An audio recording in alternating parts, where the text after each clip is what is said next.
Good morning, good afternoon, good evening. I am Michael Berryman, and you are watching PDTV.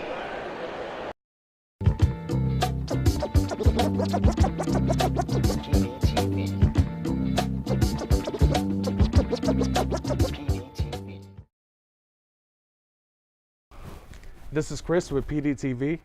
I'm here at Atomic Comics, where they got some of the best toys and comics in town. Let's check in with David and see some of the highlights of the Jet City Comic Show.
Hi, this is David with PDTV, and we're at the Jet City Comic Show in Tacoma, Washington, with the legendary Peter S.Beagle, author of The Last Unicorn. How you doing today? I'm a little weary because I spent most of last night in Ellensburg with my oldest friend in the world, somebody I met in kindergarten when we were both 5 years old in 1944. And I don't get here very often, so we had a lot of talking to do, and there was beer involved. And I didn't get nearly enough sleep, but it was worth it. Yeah, it's worth it because we're all glad that you're here now. We're all glad that you're here. Thank you. So can you tell us a little bit of background about your Last Unicorn, the origin and your influence and all that for that? Well, very simply, I started it when I was 23 because I was sharing a cabin with my other oldest friend, whom I've, again, known the same amount of time, about 70 years. And he was always the painter, the same way I was always the writer. And this was going to be our working summer. He'd go out every day and working on a huge landscape and come back with more paint on the canvas. And I needed to have pages to show him that I was working too. So after a couple of false starts, I wrote the line, "The unicorn lived in a lilac wood, and she lived all alone." I had no idea what came next. None. And somehow that summer, with no idea what came next, making it up as I went along, I got 85 pages into it, almost all of which I dropped not long afterward, because I didn't know what the hell I was doing. I didn't know whose story it was. And besides, I'd married a woman with 3 children, and I had other responsibilities. So I was just as glad to leave The Last Unicorn alone and feed my family by doing magazine work, interviews, book reviews, anything at all. And it was really my children's mother, my first wife, who nudged me, as we say in Yiddish, who nudged me into starting over because she liked the book and wanted to know how it was going to come out. And I read the book aloud to her and the children as I was going along, not because it's a children's book, but because I was too scared to show it to anybody else. And somehow it got done and came out in 1968, and I had no idea that it was going to have the kind of a life it's had for the last 46 years. I really had never thought of it. I just wanted it done with and out of my hair. Yeah, but it's such a great book, and it was such a great, and the animated movie was such a great movie too. There's various characters and funny scenes in the animated feature, with, like, for instance, with the butterfly and Smendrick. Do you have a favorite scene or character from the movie? I have really 4 scenes I love to sneak in and watch. One of the very opening scenes when we're drawn wordlessly into the unicorn's forest, because Rankin and Bass really did film that shot for shot, just about the way I wrote it. And there's the scene with Molly and the unicorn, which is entirely possibly the best thing I ever did. I don't know how I knew to write it. I don't know how I created Molly. I don't believe I did. I think she was just there and I found her.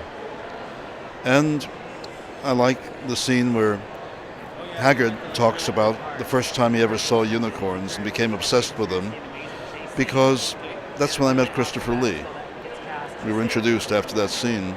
And the scene with the skeleton I really will stick my head in for, because that's René Aubergenois, whom I've known a long time and who's the best actor I know today. And René was not originally cast in the movie. He went to Rankin and Bass and told them that if they did not give him a part, any part, in the movie, he would be on their doorstep every day making a public nuisance of himself, and they wouldn't like that. So they gave him the skeleton, and then, as I remember it, his buddy Jeff Bridges had to be in the movie if René was in it. They offered to do his part for free. So it came out all right. All but one of the actors knew the book. Christopher Lee knew it about by heart. And Alan Arkin told me that at the time, playing Schmendrick was a day's work for him as an actor because he didn't know the book. Now he says, I do my best to live by the wisdom I learned from Schmendrick. Yeah. But the character most like me, and they all got some of me in them, including Haggard. The one most like me is the butterfly. That's very much as close to autobiography as I'll ever write. Yeah, that's really this fantastic, whimsical tale. It's fantastic. With the success of The Last Unicorn, do you ever think that you would try to have any of your books, made into movies? Would you like to have any other books made into movies? Of course. There are 2 young men now who are trying very hard to make my favorite of my own novels, The Innkeeper's Song, into a television series like Game of Thrones. I have no idea if it'll happen. It would be wonderful, but I'm very resolutely not thinking about it. I've always thought Tamsin would make an excellent movie, and people have been trying to make a film out of A Fine and Private Place, my first novel, almost since it came out in 1960. And I think that sooner or later that will happen. That'd be great. That would be amazing. One of our favorite episodes here on PDTV of Star Trek Generation was that of Sarek. How did you get involved with the show, and would you write Star Trek novel or screenplay in the future? I would write a screenplay if I were asked, certainly, but not a novel. I have a friend who does that, novelizes things like Buffy the Vampire Slayer. And it was she, Diana Gallagher, who tipped me off that Star Trek had a couple of scripts fail on them or not show up. They had a couple of vacancies for outside scripts. And if I hustled my elderly buns down there, I might be able to sell them a story. And we needed the money that winter on Bainbridge Island in the worst way in the world. And I went in and met with Michael Piller and Hans Beimler and Ira Steven Bear and the story editor Melinda Snodgrass, who's remained a good friend to this day, and I told them a story, because that's all I know to do. That's my one skill. I'm a good storyteller. And they went for it. And I never met anybody except the producers and Melinda connected with the show. But I'm quite pleased with the way the show came out, that episode. I always wanted Patrick Stewart, who's a great actor, to be able to say something other than make it so. And I think that's the one scene that actually mind melds with Sarek. In the 7 years of The Next Generation, I think that's the one scene where Picard breaks down. Yeah, I just recently saw that episode again. I just wanted to get a recap, and he really shows his level, his level of acting. And I think he's, studied, Shakespearean acting and stuff. Yeah, he's a brilliant actor. Yeah, my brother and I, we saw him at the Emerald City Comic Con here in Seattle, and he was a very kind man. Yeah, he was a very kind man. I'm glad to know that. And I watched the series I really want to write for was Deep Space Nine, which remains my favorite. But I watched every episode, at least in part, because Renee's in it. Renee plays Odo, the shapeshifter. I just like watching Renee at work. He can even act when he doesn't seem to be acting. He so completely inhabits the character. And yeah, I'd love to have done a script for that show, but you can't have it all. I, on the other hand, wouldn't trade having been kissed by Lieutenant Uhura for any script for Deep Space Nine. That was probably my second greatest moment in show business.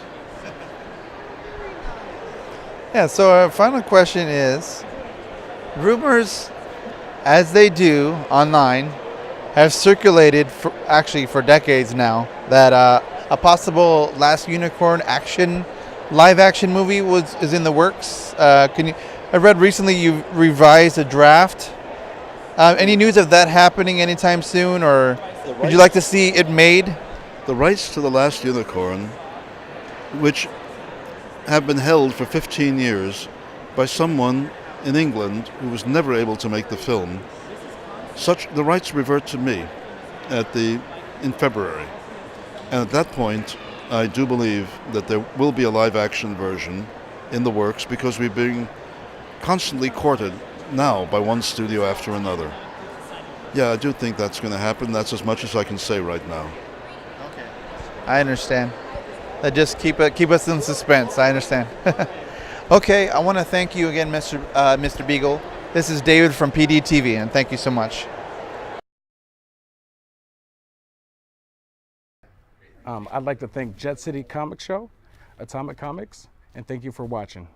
Check the link below for more videos or follow us on Twitter. This is Chris from PDTV.